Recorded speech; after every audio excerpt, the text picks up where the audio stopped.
కొద్ది దిష్టి తగిలిందన్న. దిష్టి అనేది కామన్. మా బాలయ్య బాబు తగిలింది, దెబ్బతో పోయింది. పక్క రాష్ట్రం పిఎం వచ్చి మన దేశంలో చూస్తున్నాడంటే ఇంకేందన్నా? అదే నాకు కావాల్సింది. భారతదేశానికి 2 పిఎంలు కలిసి చూడబోతున్నారంటే ఇంకేందన్నా? మా బాలయ్య గారు అక్కడట్టు చరిత్ర 7 తరాలు గుర్తుంచుకుంటారన్న మా డ్యాన్స్ మొత్తం. ఏం లేదన్నా, అనుకోవడానికి ఏం లేదు. కొద్దిగా చిన్న అమౌంట్ అనేది కొద్దిగా పట్టింది. ఆ పట్టు అనేది తెలియక బాలయ్య దాకా వెళ్ళక కొద్దిగా భయపడేపాటికి ఆ సీన్లన్నీ కొద్దిగా రివర్స్ అయింది. మెయిన్ ఏంటంటే తమిళనాడు కొద్దిగా దెబ్బేసింది. తమిళనాడుకి తగ్గట్టు చెబుతారు, దానికి సీన్ వేరే ఉంటుంది. 8 కోట్లు బ్రో తక్కువ అమౌంట్ అదన్నా అన్నా 8 కోట్లు తక్కువ ఏంటది?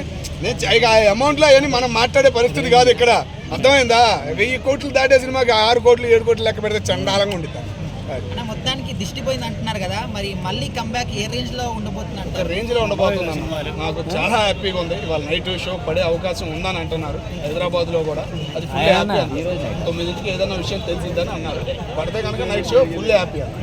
అదే పోస్ట్ పోన్ అయిందని ఎవరైతే విక్రయిస్తున్నారో అలాంటి వాళ్ళకి మీరు ఏం చెప్తారు? ఒక బాలయ్య సౌండ్ అన్నా, సౌండ్ వినపడనంత మట్టుకే, వినపడితే వేరేగా ఉంటది. ఓకేనా? ఒక్కడు కాదు, అక్కడ ఉంది 2వ సీఎం పిఎం కూడా వచ్చాడు. కాబట్టి జర భద్రం.